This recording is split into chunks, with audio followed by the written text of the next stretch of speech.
Oi gente, tudo bem com vocês? Eu sou a Letícia Lee e sejam bem-vindos a mais um vídeo aqui do canal Crimes Verdadeiros. Eu sempre dou os recados no final do vídeo, mas hoje especificamente eu quero agradecer vocês pelo carinho de vocês aqui na comunidade do canal, onde semana passada eu disse que não teria vídeo porque eu estava me recuperando do Covid e vocês foram super compreensivos comigo, então muito obrigado. E se vocês notarem nesse vídeo de hoje que eu tô um pouco ofegante é porque eu ainda tô com um pouquinho de falta de ar, mas vai dar tudo certo, tá? Então se vocês notarem que eu tô um pouco cansado pra falar, relevem por favor. Dito isso, vamos então agora pro vídeo.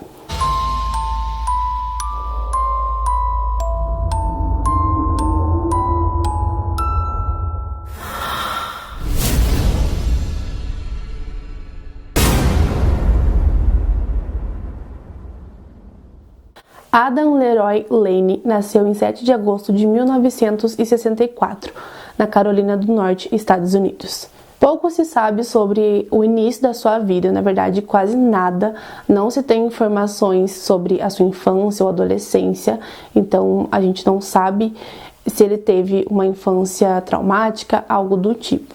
Mas amigos e familiares contam que Adam mostrava um comportamento um tanto quanto dominador, estúpido com as pessoas, controlador também, com as pessoas no geral, mas principalmente com as mulheres.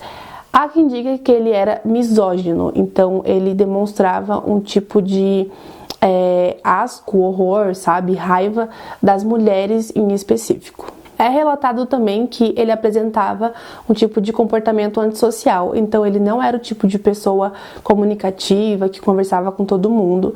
Pelo contrário, ele praticamente não falava com as pessoas e quando falava, ele se mostrava uma pessoa muito ríspida, muito estúpido mesmo, e ele sempre dava um jeito de chegar no assunto de que as mulheres eram menos do que os homens. Ele sempre via as mulheres como abaixo dele e abaixo dos homens em geral, e ele também dizia que mulheres não tinham que ter direito de nada, enfim, aquele papo bem machista que a gente vê por aí. Como eu disse, pouco se sabe da vida dele antes dos fatos, antes dos crimes que ele cometeu, mas o que se sabe é que ele foi casado por 2 vezes. Não fica claro em matérias quando ele se casou com a primeira esposa, mas é dito que eles se separaram em 1993.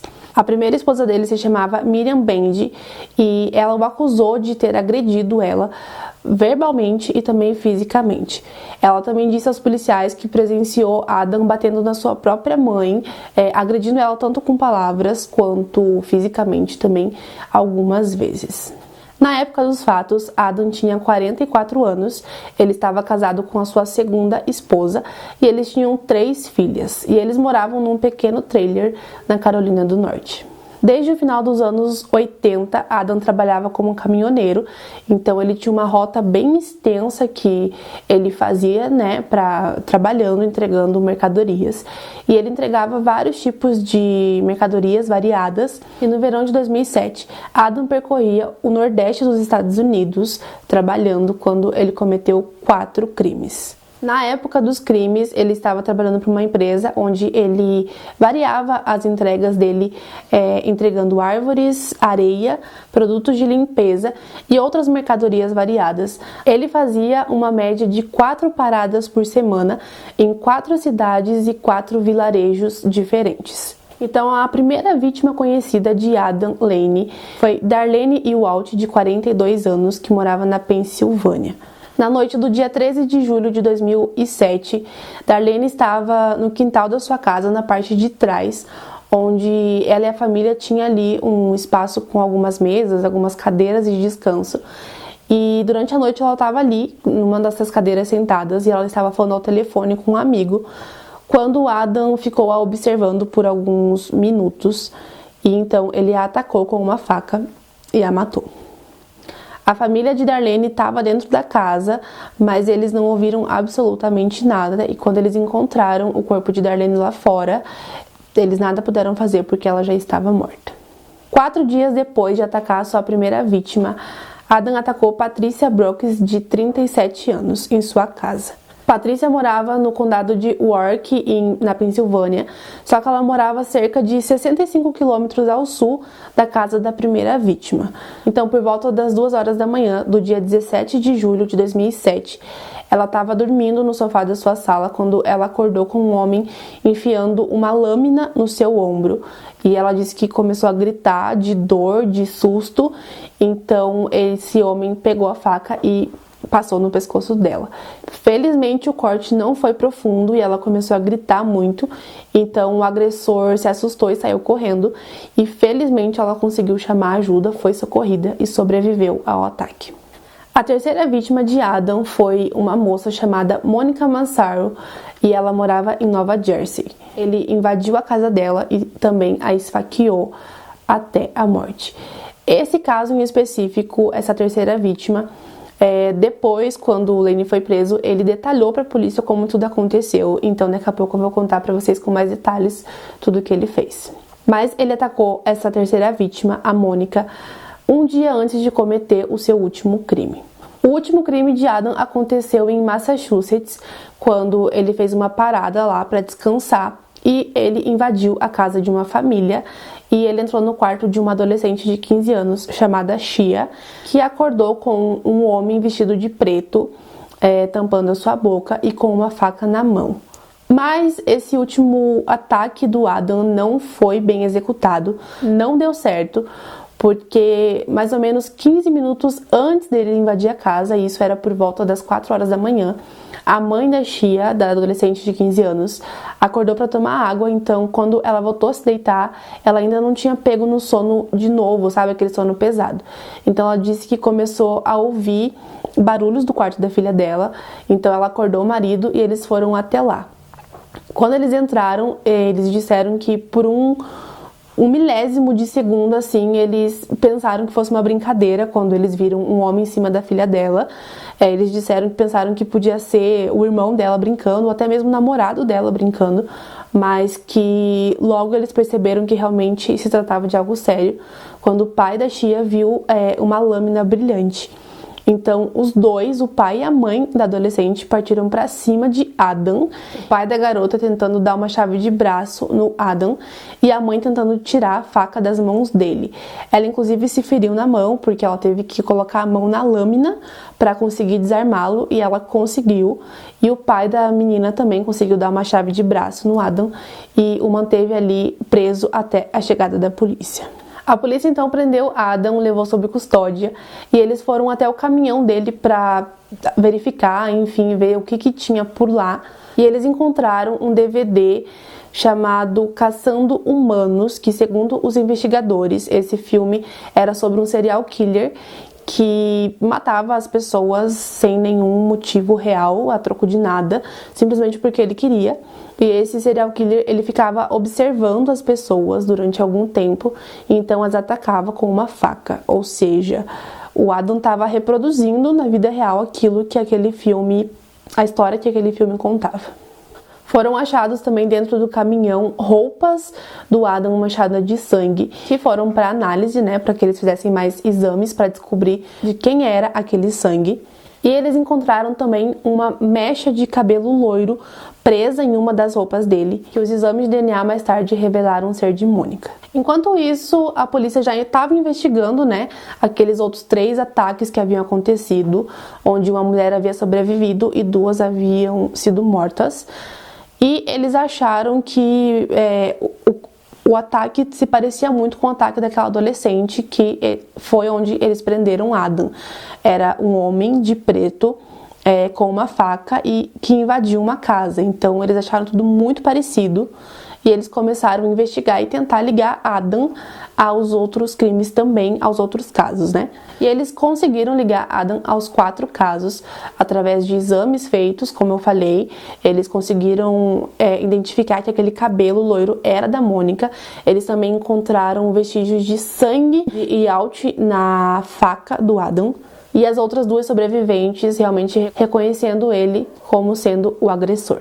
Os policiais achavam que ele podia ser o autor de outros crimes parecidos em outras regiões, em outras cidades, porque levando em consideração que a rota dele de serviço era muito extensa, era muito longa, e ele fez vítimas em várias cidades, então podia sim ser ele o autor de outros crimes ainda não resolvidos, mas eles não conseguiram ligar ele a outros casos, e o Adam também não confessou mais nenhum crime. Para se livrar da pena de morte, Adam se declarou culpado num acordo que ele fez com a justiça. O Adam já estava sob custódia da polícia quando eles começaram a interrogar ele para que ele falasse mais detalhes de como tudo tinha acontecido. E foi aí que ele resolveu falar sobre como ele havia matado Mônica, a sua terceira vítima. Ele disse aos policiais que ele sabia que tudo que ele falasse seria usado contra ele. Ele disse também que tinha medo que a polícia tentasse jogar sobre ele crimes que ele não havia cometido, mas que ele iria contar como tudo aconteceu. Então ele disse que a intenção dele nunca foi machucar ninguém, nunca foi matar ninguém. Ele disse que a intenção dele era apenas roubar dinheiro ou algo de valor, porque ele disse que estava passando por momentos difíceis na casa dele, com a família dele, e que ele estava perdendo tudo. Inclusive, nesse momento do interrogatório, ele disse aos policiais que ele sabia que ele tinha, naquele momento, ele tinha inclusive perdido até a família dele. Ele disse também que a faca que ele carregava dentro do caminhão, que foi a faca usada nos crimes, ele carregava para se defender, porque ele podia ser atacado por um bicho ou qualquer outra pessoa, já que ele passava muito tempo na estrada. Então ele disse que era apenas para se defender e não por um outro motivo. Os policiais sabiam que ele não era um ladrão, mas sim um assassino, mas ainda assim ele achava que os policiais de alguma forma fossem acreditar na história dele. Então ele disse que naquela noite que ele matou Mônica, ele estacionou numa parada de caminhões e ele resolveu dar uma caminhada para arejar a cabeça, passar o tempo. Então ele decidiu que tentaria entrar em alguma casa para roubar alguma coisa ou dinheiro. Então ele disse que começou a tentar abrir várias portas de várias casas, mas que todas estavam trancadas, até que ele se deparou com a casa de Mônica, que além de estar com a porta da frente destrancada, ainda estava com todas as janelas abertas.